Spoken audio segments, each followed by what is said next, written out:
Deus promove resultados incríveis através das nossas orações.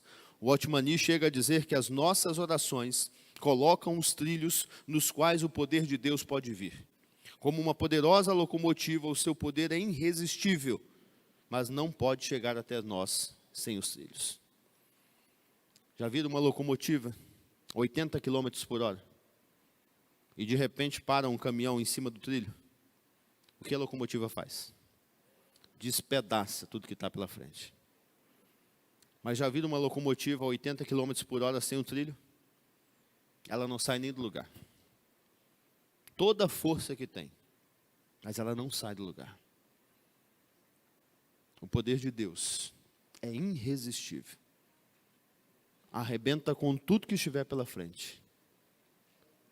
As nossas orações são os trilhos que colocam o poder de Deus no caminho para alcançar a nossa vida. Quando nós oramos e intercedemos como igreja, a nossa cidade pode ser impactada, o nosso estado pode ser impactado, o mundo pode ser impactado. No final da sua página, você tem aí 4 motivos de oração: injustiça no mundo, necessidade de vida cristã crescente e frutífera, necessidade de orar por fortalecimento e gratidão pelo agir de Deus. Eu quero começar de baixo para cima.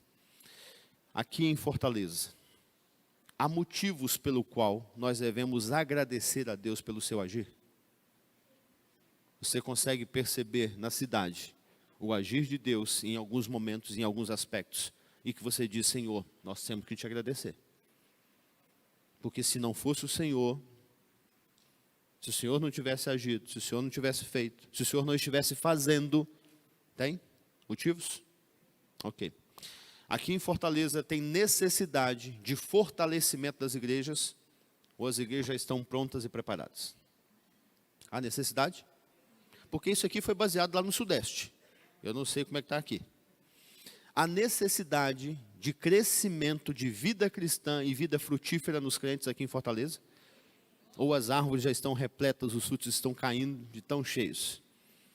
Mas ao mesmo tempo aqui há injustiça, onde nós devemos clamar para que isso mude. Tem também? Então, se nós entendemos que a oração promove tudo isso que nós vimos aqui, 6 motivos que sustentam a nossa convicção. Eu queria te convidar aí para de 3 em 3, você com mais 2, orarem por esses 4 motivos. Eu vou dar a vocês aí 2 minutos para que vocês orem por esses motivos. Interceda pela injustiça que há em Fortaleza, para o crescimento de vida cristã, vida crescente e frutífera dos crentes, que a igreja seja fortalecida, mas que ao mesmo tempo haja gratidão por tudo que Deus já tem feito. Você vai orar aí com mais 2, e daqui 2 minutos eu oro encerrando esse momento. Então vai direto para a oração, não perca tempo agora com outra coisa.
Pai, nós nos prostramos diante da grandeza do Senhor e do seu grande poder.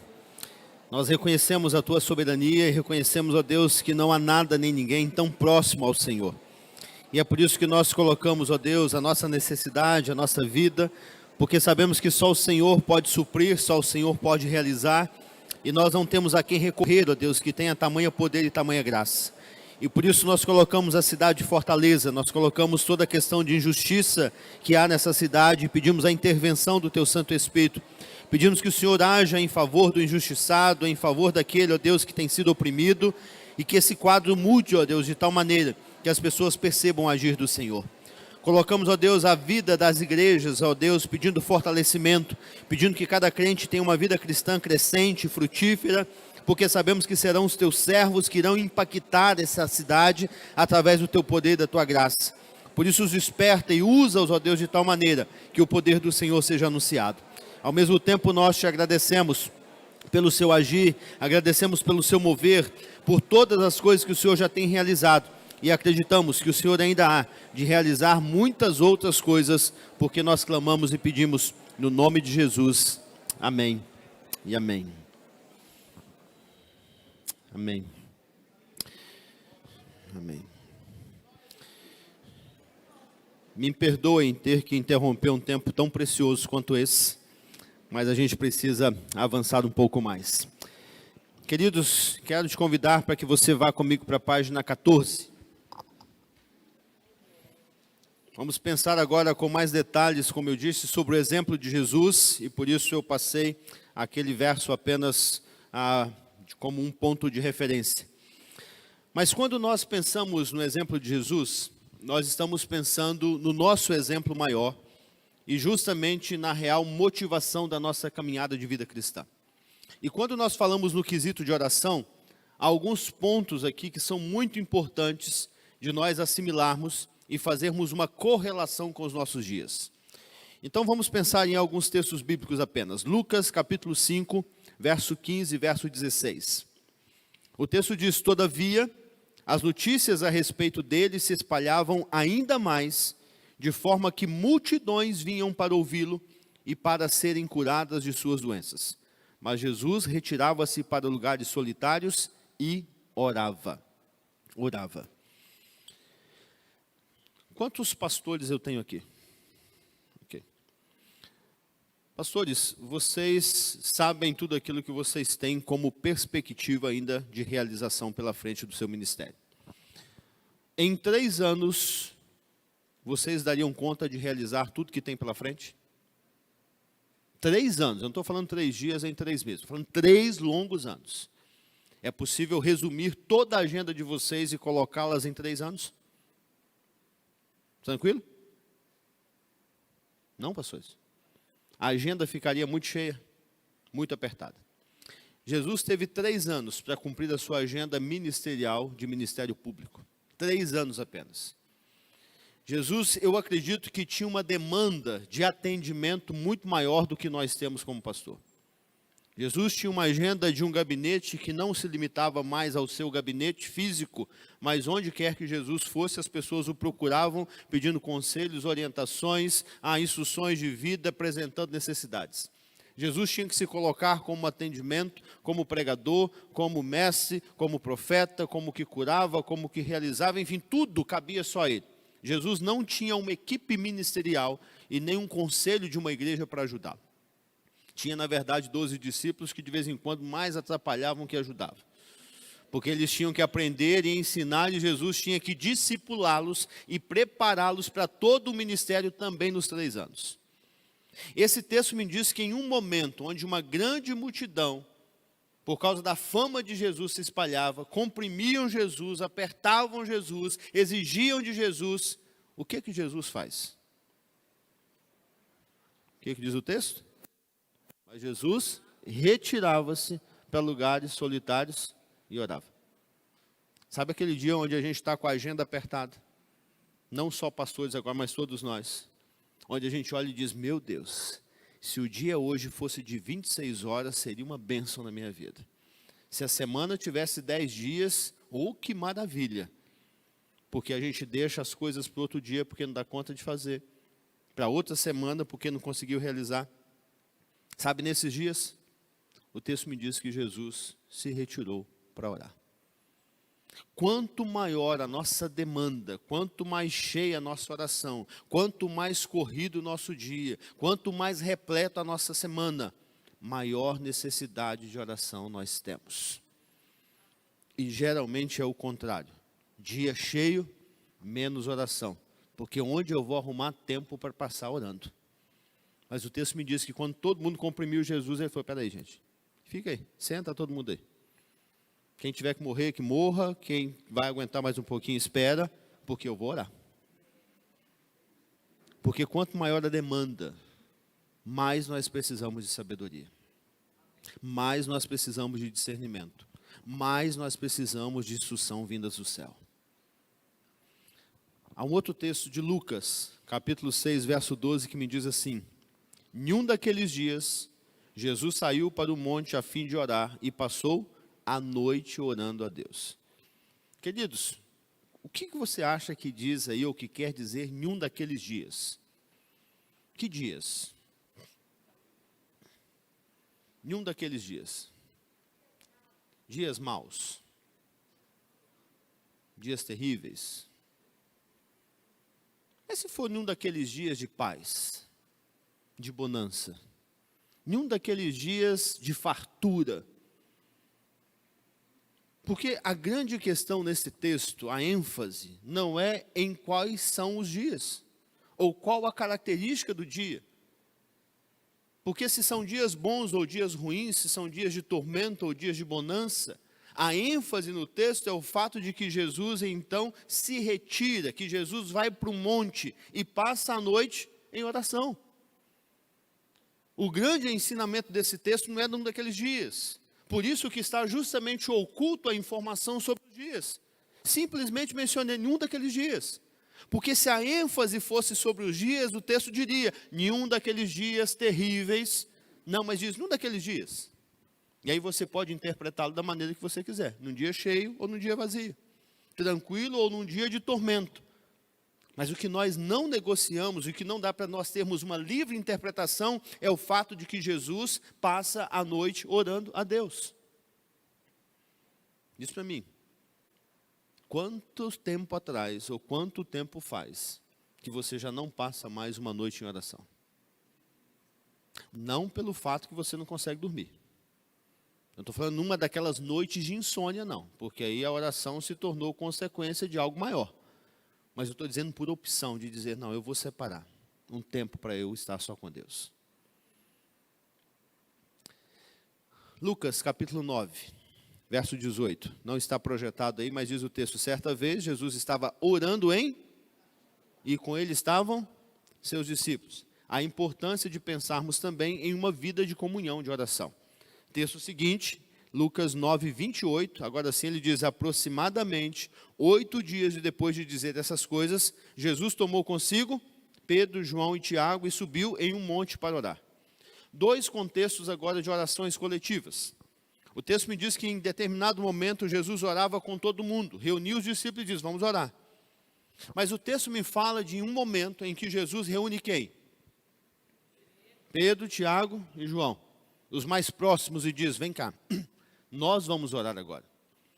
Porque há momentos que nós precisamos aprender com Jesus, em que nós compartilhamos a nossa necessidade de oração. E dizemos, gente, ora por mim, porque eu estou precisando disso, disso, disso, disso. Ora por mim, porque eu estou em tal situação. Ou agradeça comigo, porque eu recebi essa e essa e essa graça. Mas há momentos em que a nossa oração é compartilhada com quem nós temos confiança e confiabilidade. Com quem nós podemos chegar e dizer, olha, eu estou com tal crise, com tal problema. E a pessoa, como eu disse aqui, estou dizendo desde ontem, dispensa graça, misericórdia, nos acalenta e diz, vamos orar. Não há palavra de julgamento, não há palavra de apontamento, não há palavra de confronto.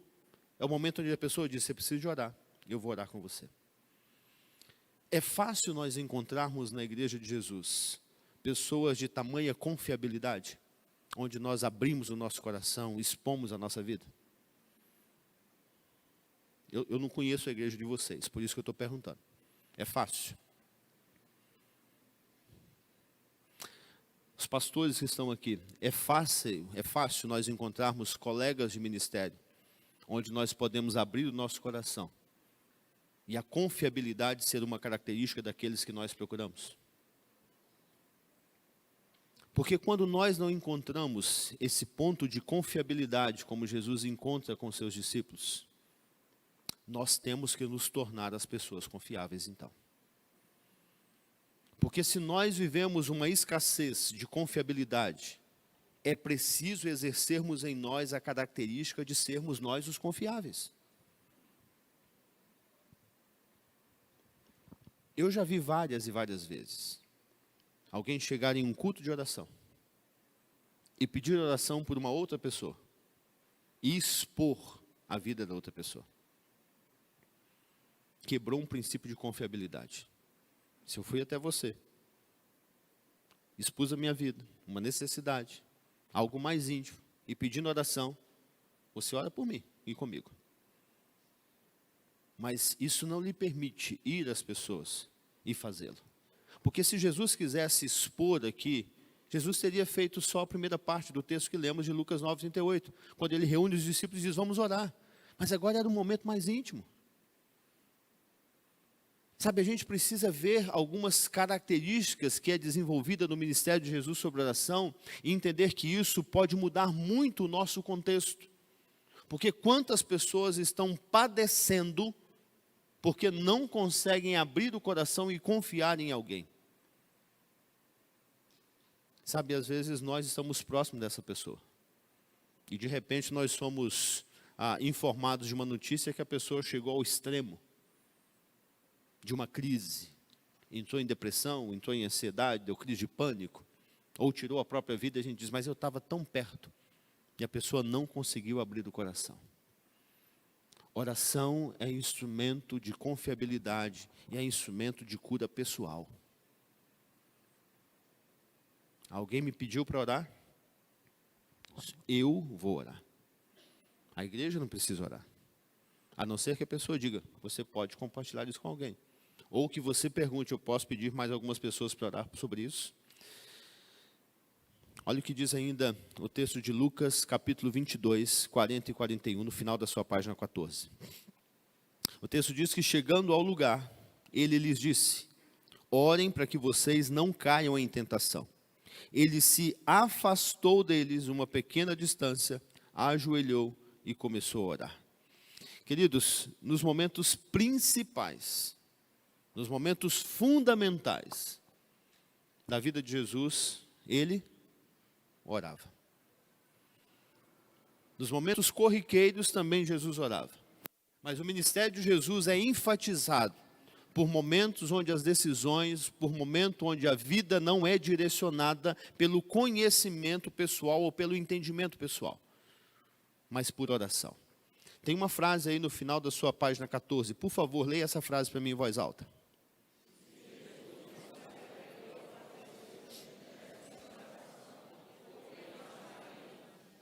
Agora vamos ler de novo, mais devagar, para que você leia bem o que você está falando. Vamos juntos? Se Jesus não se atreveu...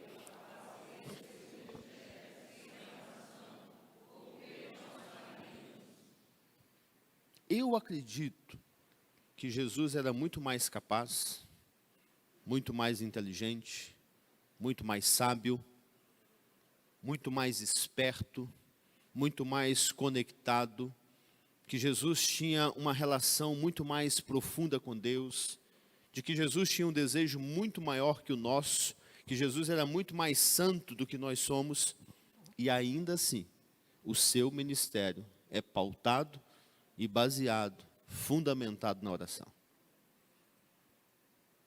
E se ele não fez nada sem oração, por que nós fazemos? Entende o contexto de uma oração muito mais ampla? A oração não é o saciar de uma necessidade ou o suprir de uma carência. A oração é um elemento fundamental e existencial na vida de um cristão. A oração nos faz nos relacionarmos diretamente e intimamente com o Senhor.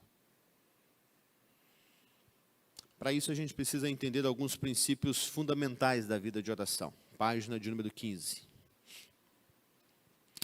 Princípios fundamentais. Olha o que diz aí no início da sua apostila, na página 15. Fomos ensinados que a oração traz poder para as nossas vidas, porque a oração é o poder. Nenhum cristão é espiritualmente maior do que a sua vida de oração. Se isso for verdade, e acreditamos que é, a vida de oração de um seguidor de Jesus poderia muito bem ser o aspecto mais importante da vida de um cristão. Por essa razão, é importante considerar vários princípios fundamentais que fornecem uma visão básica de uma vida prática de oração, começando com o que parece ser muito óbvio. E a pergunta então, ponto 1. Devemos reconhecer a necessidade de uma vida de oração. É básico isso? É fundamental? Mas é importante entendermos. Muitas vezes nós queremos começar a entender as coisas mais complexas. Mas ninguém entende coisas complexas se não compreender o que é fundamental. Sabe aquele teorema de Pitágoras? Sabe aquele negócio que a gente olha e diz, o que é isso? Sabe quando é que você entende o teorema de Pitágoras?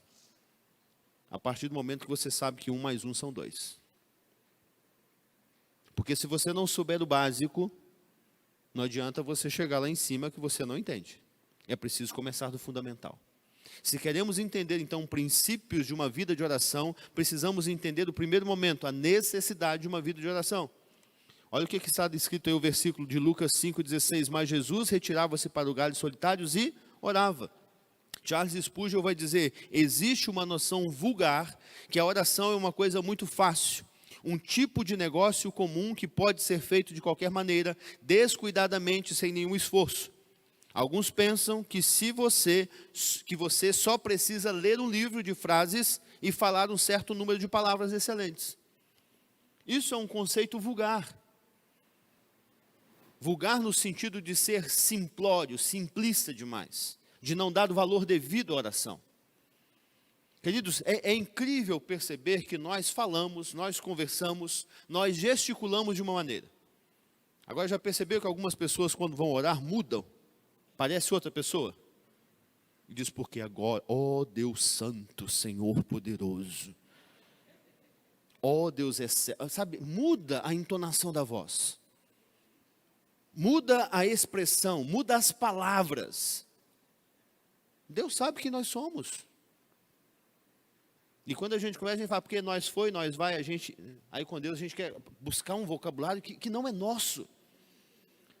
Nós fugimos do princípio de nos colocar diante de Deus como realmente somos.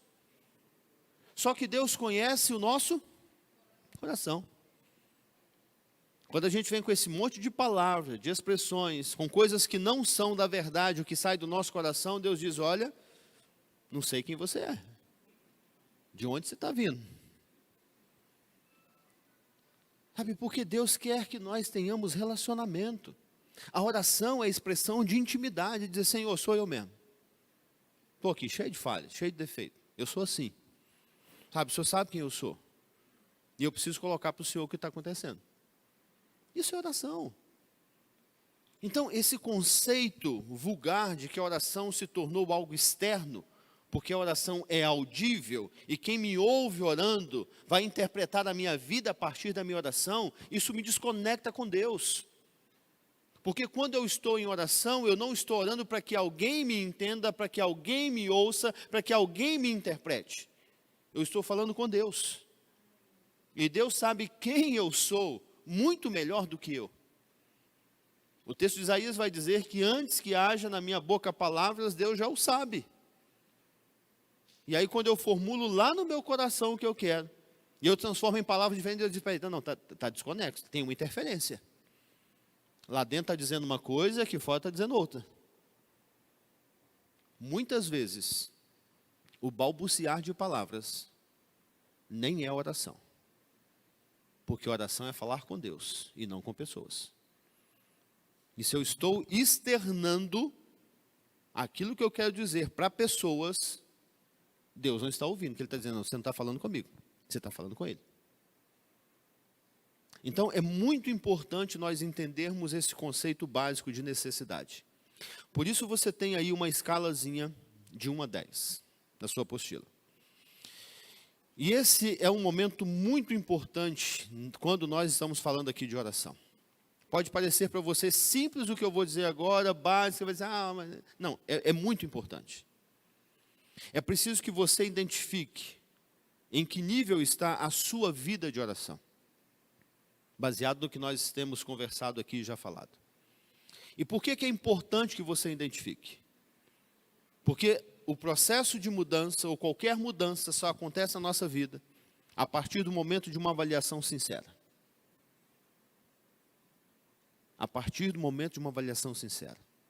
Então eu queria que você olhasse só para a sua apostila, não para quem está do lado. Sabe? Olhe para a sua. Não pense agora na vida do outro e nem compare a sua vida com a de ninguém. Mas eu queria que você desse uma nota para a sua vida de oração. Ele diz assim, a minha deve ser 5, porque a do fulano é 4. Não, pense em você.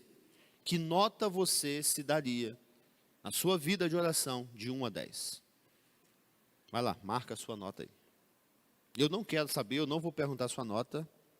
E nem quem está do seu lado também deve perguntar a sua nota. E nem deve olhar a nota do outro também, deixa de ser curioso. Olha só a sua. Marcou a sua nota? De novo, aqui não tem certo nem errado e nem questão de julgamento. Mas é importante você ter essa nota.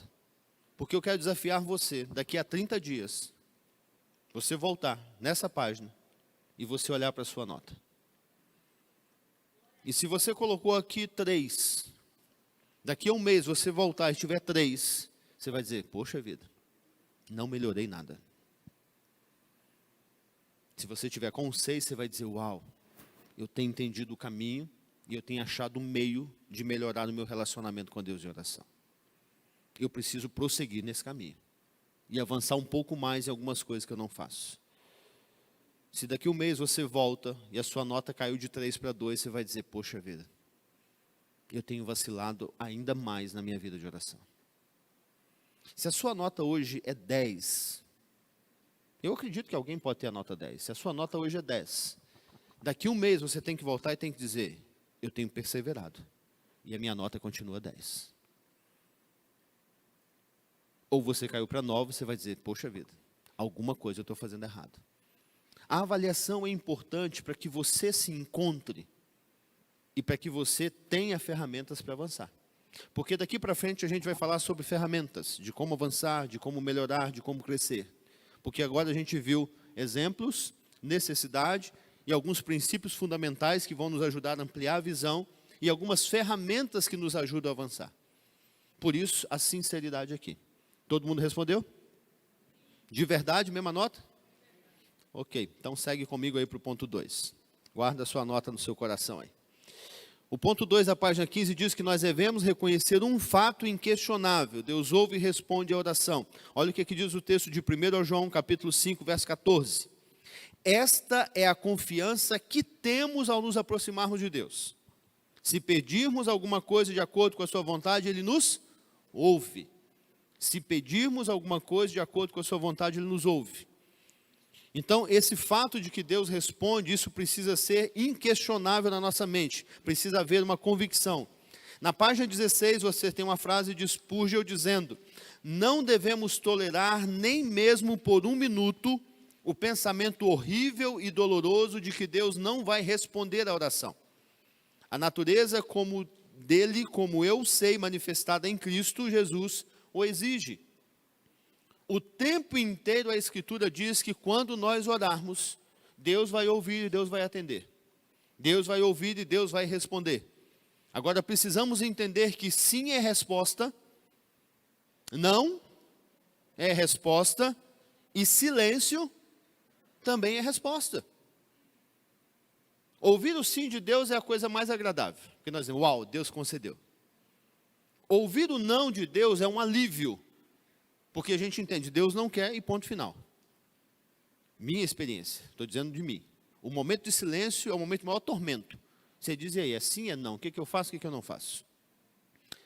O silêncio de Deus é resposta. E muitas vezes o silêncio é porque a resposta é tão óbvia, é tão clara, que Deus diz, eu não preciso responder isso, filho. Eu sempre me baseio nas coisas que eu digo aqui, pelo meu entendimento, a partir do meu relacionamento com Deus, a forma que eu me relaciono. Cada um tem uma forma de relacionamento e Deus entende e respeita cada um. Eu, de vez em quando, eu quero agir e eu tento exercer um papel de Deus sobre as minhas filhas. De vez em quando, algumas delas me impedem algumas coisas tão absurdas que eu não me dou o trabalho de responder. Eu simplesmente olho e digo, né, lá dentro eu digo, eu não acredito que você está me perguntando isso. E propositalmente eu fico calado. Ela diz, pai, eu estou perguntando. E eu continuo calado. Ela diz, pai, e aí, pode ou não pode? Eu continuo calado. Morrendo de rir por dentro. E ela sai e vão na mãe. Diz, mãe, eu perguntei isso e isso para meu pai. Meu pai me respondeu. Ela disse, isso não é problema meu, é seu com seu pai. Você perguntou para ele não te respondeu, é seu com ele. Elas não voltam. Eu morro de rir por isso, porque elas não voltam. Daí um tempo a mãe disse, e aí? Ah, minha mãe, se ele não me respondeu, é porque não. Elas entenderam. Sabe por quê? Às vezes a gente está pedindo algumas coisas para Deus e diz assim, eu não acredito, filho. Você está me pedindo isso? Deixa eu ouvir aqui o outro aqui agora, escutar o outro, porque, peraí, não, eu não acredito que você está me pedindo isso. Deixa eu responder aqui, porque aqui precisa de um sim ou de não, aqui não. Pense comigo, se a sua filha ou seu filho chega para você e diz assim, pai, eu estou querendo dar uma saidinha hoje, que é sábado, o pessoal está doido para sair, para tomar umas balinhas, né, tomar uma drogazinha aí na balada, eu posso ou eu não posso? Você vai dizer o que para o seu filho? Não tem nem que responder. Se ele está me pedindo uma coisa tão fora de quem nós somos, da nossa convicção, dos nossos princípios, da nossa existência, da nossa raiz, que chega a ser ridícula a resposta. Quando nós pedimos para Deus alguma coisa que está tão fora da Escritura, meu entendimento, digo eu, não o Senhor, não é doutrina para a sua vida, que eu entendo. Deus diz, filho, eu não vou responder isso não. Se não precisa, eu não vou gastar o meu tempo precioso aqui na eternidade, eu tenho tempo de sobra, que eu estou na eternidade, mas não vou gastar meu tempo com você respondendo essas coisas.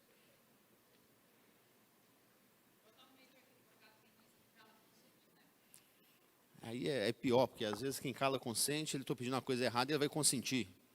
Né? Para mim, não, quem cala não consente. Quem cala tem a sua convicção e diz, está muito fora do que você está me pedindo.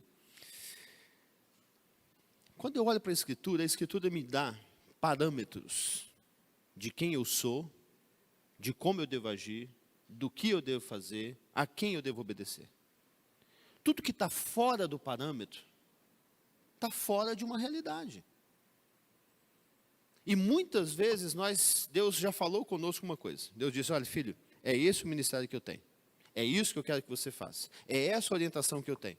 Quando Deus não te responde, quando você pede algo fora, Ele está dizendo, eu já te disse lá atrás o que você tinha que fazer. Você está me perguntando por quê?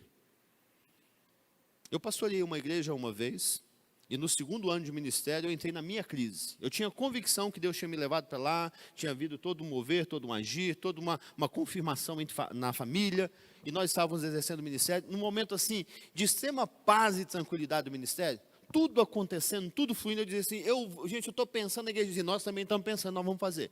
Eu dizia, gente, eu mudei de ideia, pessoal, também mudamos de ideia, pastor, vamos junto, porque nós temos que avançar. Sabe quando você diz assim, uau, a igreja está junto? Eu entrei na minha crise, eu disse, não, está na minha hora de ir embora. Eu cansei desse negócio. Não dá mais, não sei o quê e tal, eu comecei a orar. 2 anos e meio, sem Deus dizer nada. Não tinha uma resposta. Sexta-feira era o tormento para mim. Sexta-feira eu tinha diarreia, de sexta a domingo, pelo fato de dizer o seguinte, estou eu indo para o púlpito da igreja. Sabe, emocionalmente eu estava afetado. Aquilo me angustiava. E Deus em silêncio pleno. Depois de 1 ano e meio, 2 anos de silêncio, eu disse, já entendi, Senhor. Porque a ordem que o Senhor me deu foi para vir. Por que eu estou pedindo para sair? Passou a crise emocional, passou a diarreia, passou tudo. As coisas se resolveram. E Deus continuou abençoando, porque ele disse, foi para cá que eu te trouxe. Sabe, às vezes o que está nos faltando é só a sensibilidade de entendermos o que Deus já me disse. E por que eu estou pedindo alguma outra coisa? Olha o que diz aí algumas coisas muito importantes. Devemos compreender a teologia da oração. O conceito que um homem tem acerca de Deus determina a profundidade da sua vida de oração. Essa é uma frase que a gente não sabe quem é o autor, mas é uma frase muito interessante. O conceito que um homem tem acerca de Deus determina a profundidade da sua vida de oração. Talvez não estejamos tão aprofundados, tão afinados em uma vida de oração, porque o nosso conceito acerca de Deus está um pouco deturpado. Então, um aspecto especialmente vital da teologia de oração se refere ao Filho de Deus. Nós temos que entender quais são então os princípios, não precisamos ser teólogos, mas princípios básicos da Escritura sobre a oração. Olha o que diz aí alguns textos então para entendermos isso. 1 Timóteo, capítulo 6, verso 15 e 16. Ele é o bendito e único soberano, Rei dos reis, Senhor dos senhores, o único que é imortal e habita em luz inacessível, a quem ninguém viu nem pode ver. A ele sejam honra e poder para sempre. Amém. Deus deve ser honrado em toda oração que nós fazemos.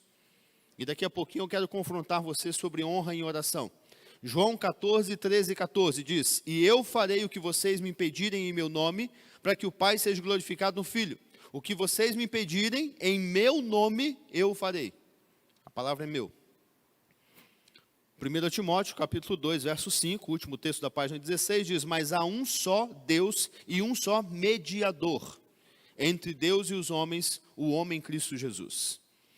Queridos, Deus está, como nós dissemos aqui no início, acima de todas as coisas, e tudo o que fazemos vem dele, fazemos por ele e para ele.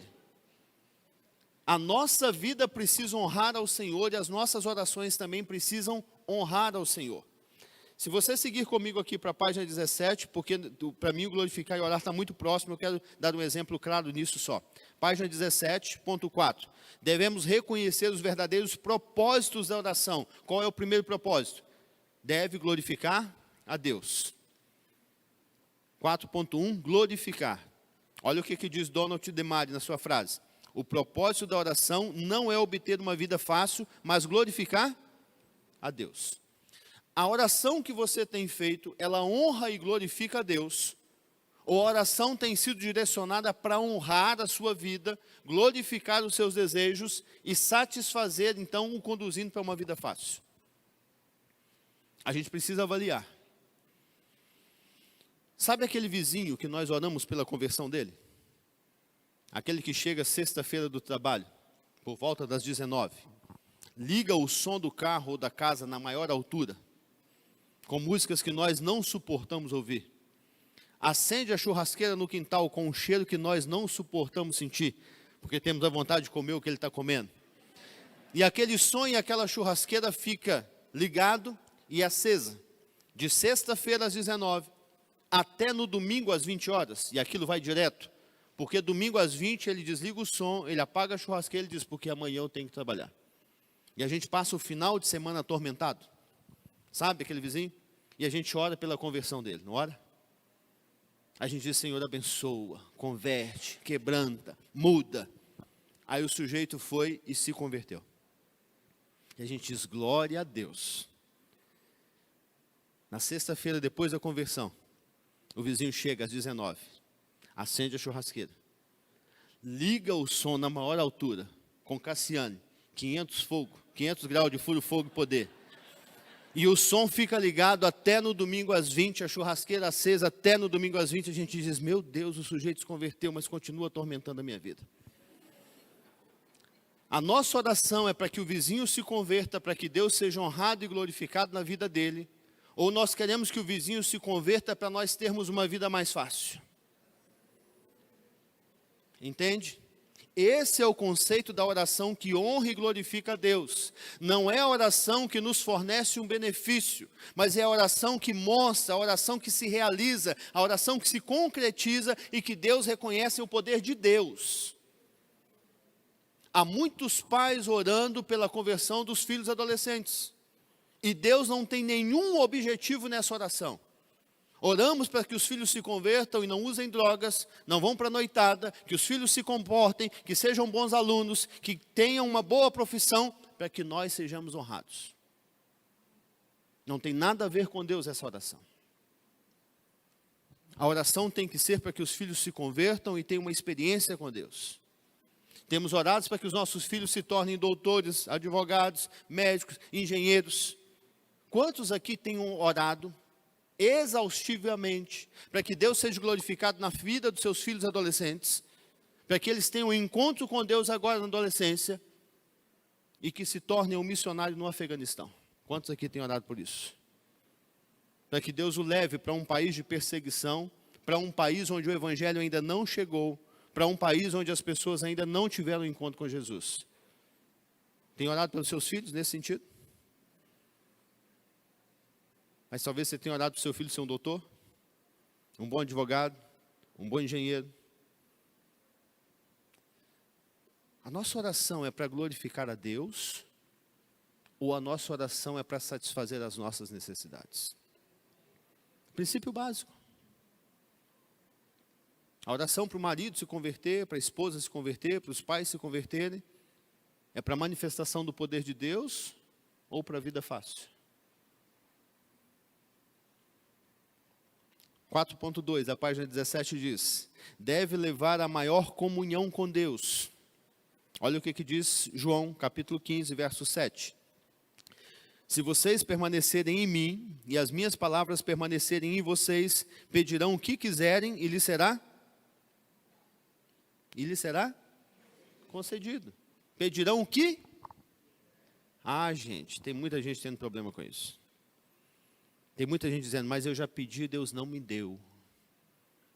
Tem muita gente usando textos bíblicos para que Deus não caia no esquecimento, dizendo, Senhor, eu estou aqui pedindo. E o Senhor diz lá em João, que se eu pedisse, o Senhor me daria. Não na intenção de reforçar a sua própria fé, mas de fazer um lembrete para Deus, dizendo, o Senhor lembra que o Senhor falou isso? Como se Deus esquecesse. Nós usamos o texto bíblico para alimentar a nossa fé, entendermos quem é Deus, e não para cobrar Deus alguma coisa. Mas, queridos, Ele disse que nos daria tudo o que nós pedíssemos, não é isso que o texto diz? Não é isso ou não? Se você voltar uma página comigo lá em João 14, 13 também, ele diz assim, eu farei o que vocês pedirem em meu nome, para que o Pai seja glorificado no Filho, o que vocês pedirem no meu nome eu farei. Mas deixa eu te contar uma história. O pai sai do trabalho no mês de janeiro, e quando ele sai do trabalho, ele tinha recebido o 13º atrasado, né, porque isso quase não acontece, mas esse pai tinha passado por essa experiência. O chefe não pagou em dezembro e pagou todo o 13º em janeiro. E ele sai dali pensando, poxa, tem um dinheiro extra agora. Do lado do seu trabalho tem uma loja de bicicletas, e tinha uma daquelas promoções irresistíveis de janeiro, de 599 por R$ 89,90. Daquela promoção que você diz, eu não perco essa. E o pai olha e é uma bicicleta exatamente que atenderia o tamanho do filho. E é uma Caloi azul. O pai entra, olha a bicicleta tal, e diz, comprei. Presente do Natal desse ano já está garantido. E o pai guarda então a caixa na sua garagem. E o pai começa a sentar com o filho, conversar com filhos e começa a contar histórias. Porque quando eu tinha a sua idade, meu filho, eu andava de bicicleta. E andar de bicicleta era uma benção, era gostoso, é divertido. E o pai passa o mês inteiro contando histórias de aventuras e histórias de diversão para o filho. Quando ele andava de bicicleta, o filho diz, ai pai, mas eu não tenho bicicleta. E o pai então começa e continua contando histórias, o filho começa a ser alimentado pelo sonho de ter uma bicicleta. Lá para o mês de junho, o pai começa a contar e continuando a contar as histórias da bicicleta, ele diz, olha, mas deixa eu te contar uma coisa, bicicleta boa era a bicicleta Caloi. Porque a Caloi é resistente, a Caloi aguenta o peso, a Caloi aguenta. A Monarch até o pessoal, mas não é tanto, mas é a Caloi. E o filho diz, pai, eu não tenho bicicleta. Se eu tivesse uma bicicleta Caloi. Lá para o mês de setembro, o pai continua contando as suas histórias e diz, mas olha, a Caloi azul na minha época era uma coisa que deixava todo mundo de boca aberta. E onde a Caloi azul passava, todo mundo dizia, uau, a bicicleta passou. E o filho dizia, pai, ai, se eu tivesse uma bicicleta Caloi azul, pai, eu não tenho. E o pai vai alimentando aquilo, e chega no mês de dezembro, o pai diz, filho, o que você queria ganhar de Natal? E o menino diz, pai, eu queria uma Caloi azul. E no dia 25, o pai coloca então a caixa no meio da sala, e quando o filho abre, o que ele ganha? Uma Caloi azul. E o filho diz, o que eu pedi, o meu pai me deu. Ô pai abençoado que eu tenho.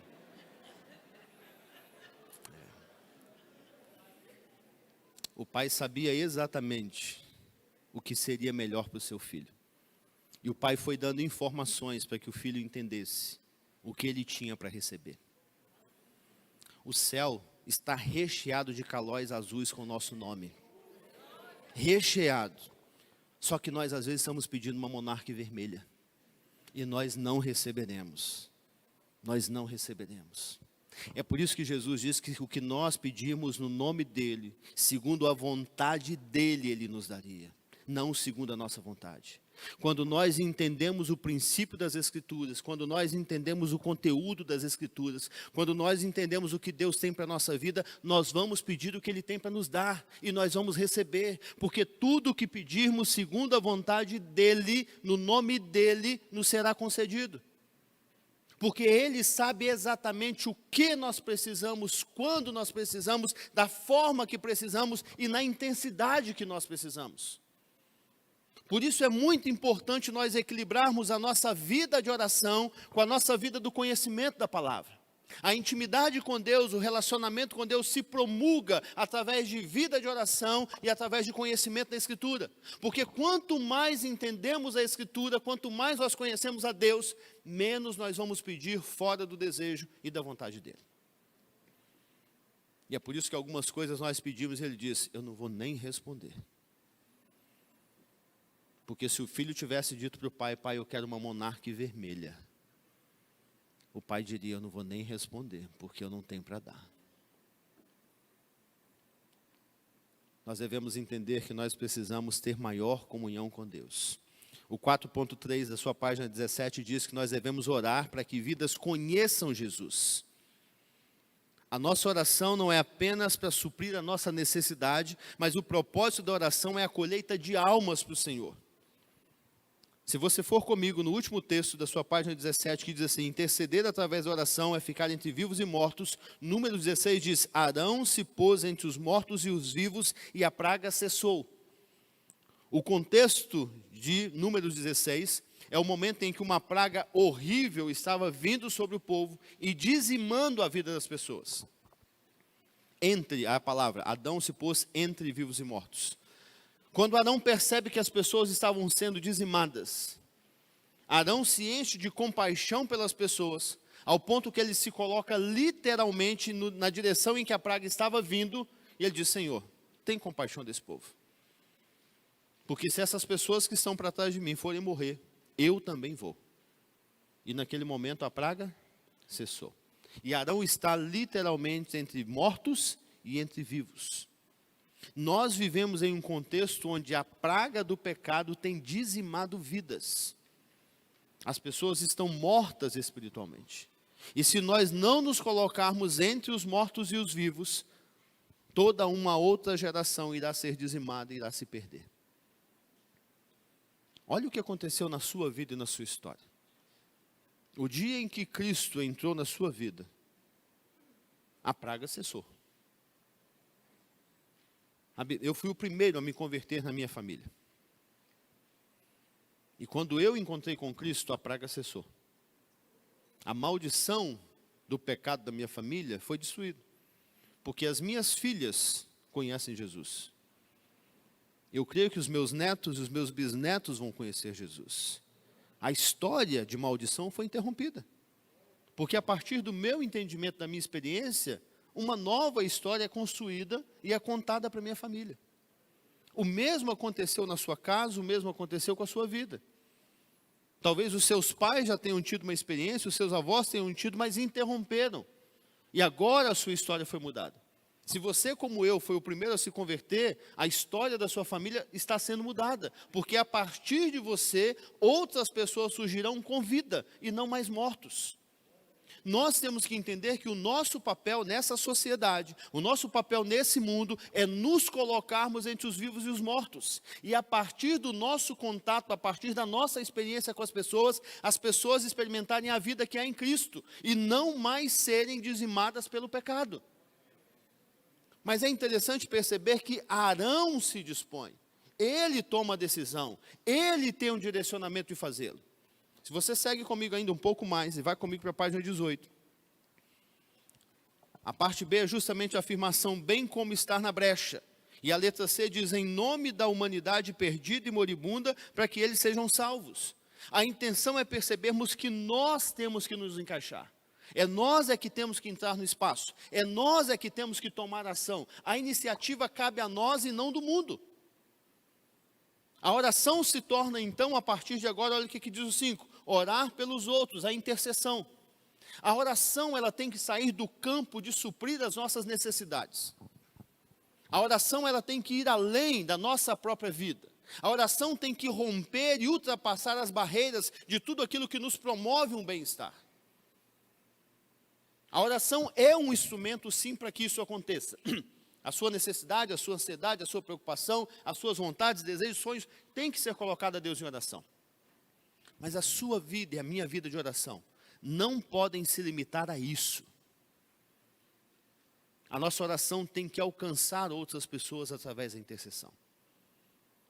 Se você perceber, tem um texto aí de Tiago, capítulo 5, verso 16, que diz que, e a oração feita com fé curará o doente, o Senhor o levantará, se houver cometido pecados, ele será perdoado. Portanto, confessem os seus pecados uns aos outros e orem uns pelos outros.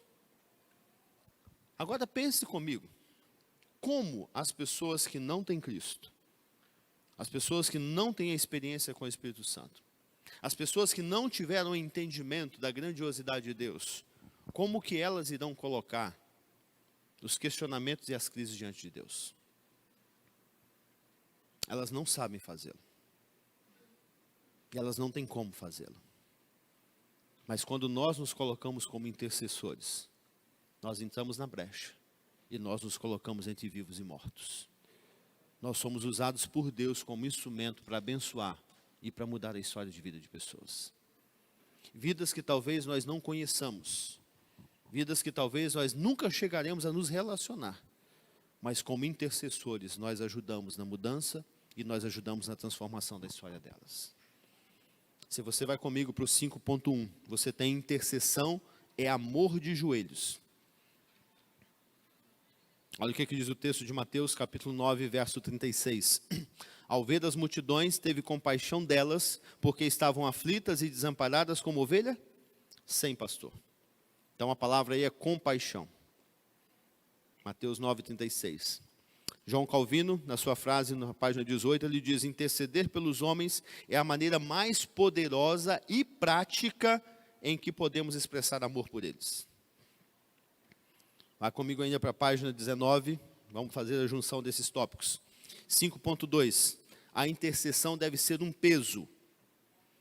Efésios 6,18 diz, orem no Espírito em todas as ocasiões, com toda oração e súplica, tendo isso em mente. Estejam atentos e perseverem na oração por todos.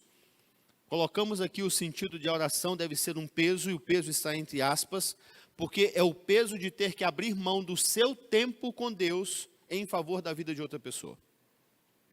De abrir mão do tempo que você poderia colocar tudo o que você precisa para dizer, Senhor, eu quero colocar hoje o que o outro precisa. E se vamos ainda no 5.3, nos diz que a intercessão deve ser entendida como uma operação em conjunto com Deus. Romanos capítulo 15, verso 30 diz, recomendo-lhes, irmãos, por nosso Senhor Jesus Cristo e pelo amor do Espírito, que se unam a mim em minha luta, orando a Deus em meu favor. O pedido de Paulo é um pedido aqui quase egoísta, não é? Ele diz, olha, eu quero que vocês participem, eu quero que vocês trabalhem, eu quero que vocês se unam a quem? A mim. Quando alguém se une a você, no que você está fazendo, o que você espera que a pessoa faça?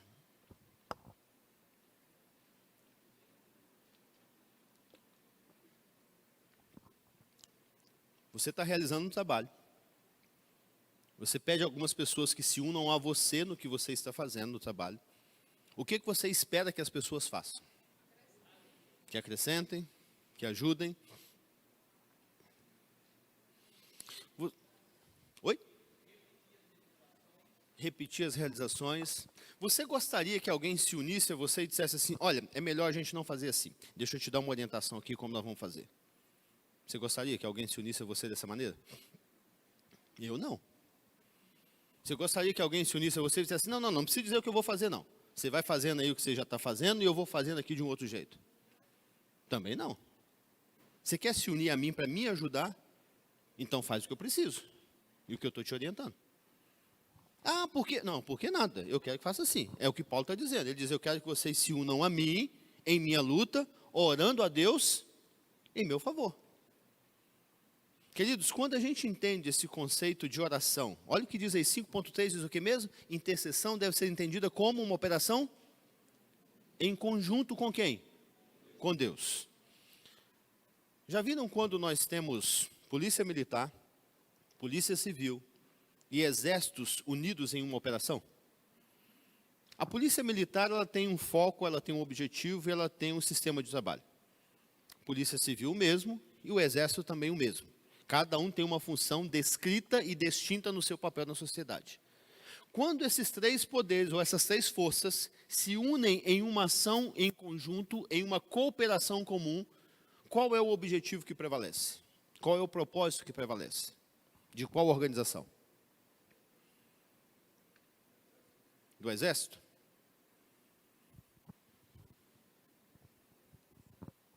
Ou seria um propósito maior? Então as três forças se unem, cada uma tem um propósito, mas elas se unem em função de um propósito ou necessidade maior. O propósito ao qual elas foram direcionadas para a operação. Obrigado. Quando nós nos unimos a Deus, não é mais o nosso propósito. É o propósito dele. Nós esquecemos o nosso objetivo, nós esquecemos o nosso propósito, a nossa forma de atuar, a nossa forma de racionalizar as coisas. Nós agimos segundo Ele.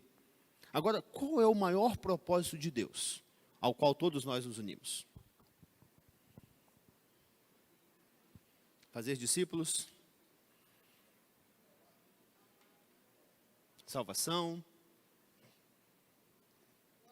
o amor, alcançar e libertar os cativos, relacionar com Ele.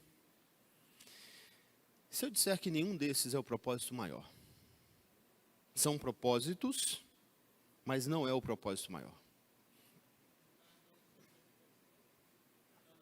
Amar a Deus sobre todas as coisas é um mandamento e não um propósito.